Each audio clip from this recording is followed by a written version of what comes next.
UGC net पर लगे हुए जो हिंदी की कहानियाँ हैं, आज हम उन पे बात करेंगे। इसमें लेखन, कहानी और प्रमुख पात्र और इनकी विषय वस्तु पर भी चर्चा करेंगे। तो हमारे सामने सबसे पहले है माधवराव सप्रेका। माधवराव सप्रेका है, इनका जन्म 1871 में है और इनकी रचना है एक टोकरी भर मिट्टी। इसका जो प्रकाशन है 1901 में छत्तीसगढ़ मित्र पत्रिका में प्रकाशित हुई है। और इसके प्रमुख पात्र आप जानते होंगे कि जमींदार है, अनाथ विधवा बुढ़िया है, एक 5 वर्ष की कन्या है। इसका जो विषय वस्तु आप देखेंगे तो कर्तव्य को श्रेष्ठ बताया गया है और जमींदारों का जो अहंकार दिखाया गया है। कहानी का अंत जो होता है सुखपूर्ण होता है। इसके बाद बंग महिला। बंग महिला है, इसका दूसरा उपनाम है राजेंद्र बाला घोष। इनका जन्म 1882 में कोलकाता में हुआ है। इनकी दो कहानियाँ हमारी पाठ्यपुस्तक में पाठ्यक्रम पे लगी हुई है। चंद्रदेव से मेरी बातें, इनका 1904 सरस्वती पत्रिका में प्रकाशन है और इसमें प्रमुख पात्र धनवंतरी, कर्जन हो गया, चित्रगुप्त और कार्तिकेय हैं। और इसमें तत्कालीन भारतीय व्यवस्था का चित्रण किया गया है। कर्जन पर व्यंग्य किया गया है। यह एक संवाद शैली में लिखा गया है और बहुदेव पांडे ने इसको पहली राजनीतिक कहानी मानी है। इसके बाद दूसरी कहानी है बंग महिला की दुलाई वाली और श्री कृष्णलाल और राय कृष्ण दास ने इसे पहली कहानी माना है। और यह दुलाई वाली 1907 में सरस्वती पत्रिका में प्रकाशित हुई है। इसमें 4 खंड है। इसके प्रमुख पात्र हैं वंशधर, नवल किशोर और जानकी देई और सीता।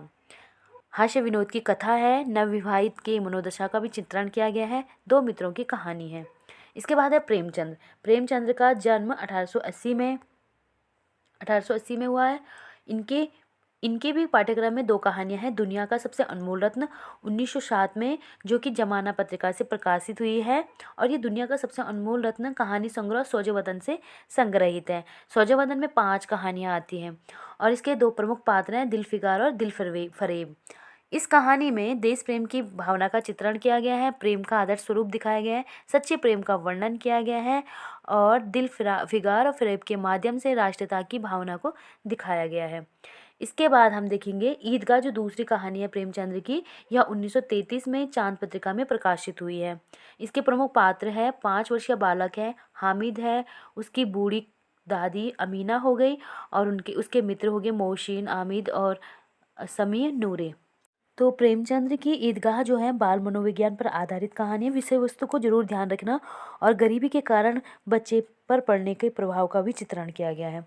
इसके बाद राधिका रमन का जन्म 1890 में है। इनकी जो रचना है कानों में कंगना है, 1913 में इंदु पत्रिका में प्रकाशित हुई थी। प्रमुख पात्र है नरेंद्र और उसकी पत्नी किरण है। किरण के पिता जो थे योगेश्वर, जो कि नरेंद्र के गुरु भी है, और एक नाचने वाली किन्नरी है जिसके वासना में नरेंद्र फंस जाता है। तो यहाँ पे प्रेम और वासनाओं का अंतर दिखाया गया है, पुरुष के निर्वाह प्रवृत्ति को दिखाया गया है और प्रकृति के माध्यम से प्रेम को उजागर किया गया है। इसके बाद है चंद्रधर गुलेरी। 1883 में इनका जन्म है। इनकी कहानी है उसने का हाथ था, जो कि 5 खंड में और 1915 में ये प्रकाशित हुई है सरस्वती पत्रिका में। इसके प्रमुख पात्र है लहना सिंह है, उसकी प्रेमिका सूबेदारिनी होरा और उसके पति का नाम है सूबेदार हजारा सिंह, बेटे का नाम है सूबेदार बोदा सिंह, लहना सिंह के भतीजे का नाम किरत सिंह हो गया और इसका मित्र है वजीरा सिंह। विषय वस्तु आप देख सकते हैं, प्रेम और कर्तव्य आत्मविश्वास का मर्मस्पर्शी चित्रण किया गया है। यह फ्लैशबैक पद्धति पर लिखा गया है और इसमें फ्रांस और जर्मनी के युद्ध का भी वर्णन किया गया है। इसके बाद आप देखेंगे जयशंकर प्रसाद की आकाशदीप है। 19 कहानियों का 19 कहानी संग्रहित है। इसमें चंपा और बुद्धगुप्त, जया और मणिभद्र प्रमुख पात्र हैं। इसमें विशुद्ध रोमानी प्रेम का बलिदान का चित्रण किया गया है, मतलब एकनिष्ठ प्रेम को दिखाया गया है। अज्ञे जो कि गैग्रीन है, 1934 में विपदका में संकलित है। मालती, महेश्वर और इनका बच्चा टीटी और लेखक प्रमुख पात्र हैं। मध्यवर्गीय दाम्पत्य जीवन की एक रस्ता घुटन का चित्रण दिखाया गया है इसमें। जैनेन्द्र कुमार का है, इनका जन्म 1905 में। अपना अपना भाग्य प्रमुख कहानी है और 1931 में वातायन आत्मकथा शैली में प्रकाशित है। 10 वर्षीय बालक कथानक और मित्र है।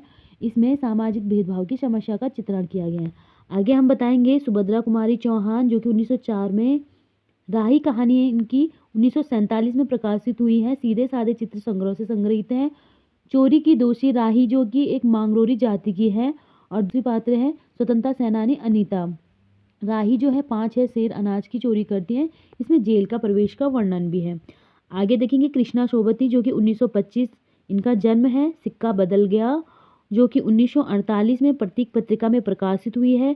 बादलों के घेरे कहानी संग्रह से संकलित है। इसमें प्रमुख पात्र साहनी, साहजी, शेरे और हसीना, बेगू पटवारी, थानेदार, दाऊद खां। विधवा नारी की पराधीनता का वैज्ञानिक चित्रण किया गया है। भारत पाक विभाजन का भी इसमें वर्णन किया गया है। और भारत पाक विभाजन की कहानी है। भीष्म शाहनी 1915 में है। इनकी जीव की दावत पहली कहानी है। 1957 पहला पार्ट से प्रकाशित हुई है। और मिस्टर शामनाथ, पत्नी और चीफ साहब और बूढ़ी अम्मा ये प्रमुख पात्र हैं। और इसमें मानवीयता का अभाव बताया गया है। माँ का बलिदान और बूढ़ी माँ की कहानी है ये। इसके बाद अमृतसर आ गया। 1973 में पटरिया में प्रमुख पात्र बाबू, सरदार पठान और बुढ़िया है। भारत पाक विभाजन की कहानी है ये भी। इसके बाद कमलेश्वर जो कि 1932 में इनका जन्म है। राजा निरंबशिया 1957 की कहानी है जो कि एक लोक कथात्मक शैली में लिखी गई है। जंगपति, चंपा, कंपाउंडर और बच्चन सिंह प्रमुख पात्र है। दाम्पत्य जीवन की समस्या को दिखाया गया है। 2 कथाओं की कहानी है। स्त्री की त्रासदी को दिखाया गया है। इसके बाद शेखर जोशी जो कोसी का गठवारा है 1957 में कल्पना पत्रिका में प्रकाशित हुई है। गुसाई और लक्ष्मण, राम सिंह, धर्म सिंह, नरहरि और किशन सिंह ये सभी पात्रों को दिखाया गया है। गोसाई लक्ष्मण के कालातीत प्रेम का वर्णन किया गया है। इसके बाद रेणु की 2 कहानी है। लाल पान की बेगम जो कि 1957 में ठुमरी से संग्रहित है। बिरजू की माँ, मखनी फुआ, सोआइन, जोंगू, बिरजू, चंपिया, राधे की बेटी, सुनहरी, जोंगू की पतोह, लरेना की बीवी के प्रमुख इसके पात्र हैं। इसके बाद दूसरी कहानी है मारे गए गुलफाम तीसरी कसम से 1959 में ठुमरी से संकलित है।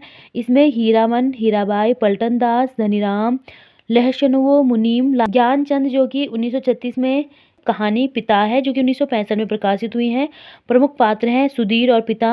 2 पीढ़ियों के अंतर को दिखाया गया है। बच्चे चाह रहे हैं कि पिता हमारे अनुरूप भी चले। इसके बाद है हरिशंकर परसाई की जो कि 1924 में इनका जन्म हुआ है। इंस्पेक्टर मातादीन चांद पर जो कि ठिठुरता हुआ गणतंत्र 1970 से संकलित है। इसमें प्रमुख पात्र हैं इंस्पेक्टर मातादीन चांद सरकार, भारत सरकार, आईजी, पुलिस मंत्री अब्दुल गफ्फार, बलभद्र ये प्रमुख पात्र हैं। राजनीति पर आधारित कहानी है। निर्मल वर्मा जो कि परिंदे 1960 हंस पत्रिका में प्रकाशित हुई है। प्रमुख पात्र Latika, doctor Mukherjee, mister Hubert, विद्यार्थी जो कि सुधा ये प्रमुख पात्र है। और करीमुद्दीन नौकर है। मिशूल प्रिंसिपल है। मध्यवर्गीय जीवन में व्याप्त अकेलेपन का चित्रण इसमें दिखाया गया है। तो ये थे हमारी हिंदी की प्रमुख कहानियाँ जिसका आपने लेखन, प्रकाशन, वर्ड्स और इसके प्रमुख पात्र को और विषय वस्तु को ध्यान जरूर रखना है। धन्यवाद।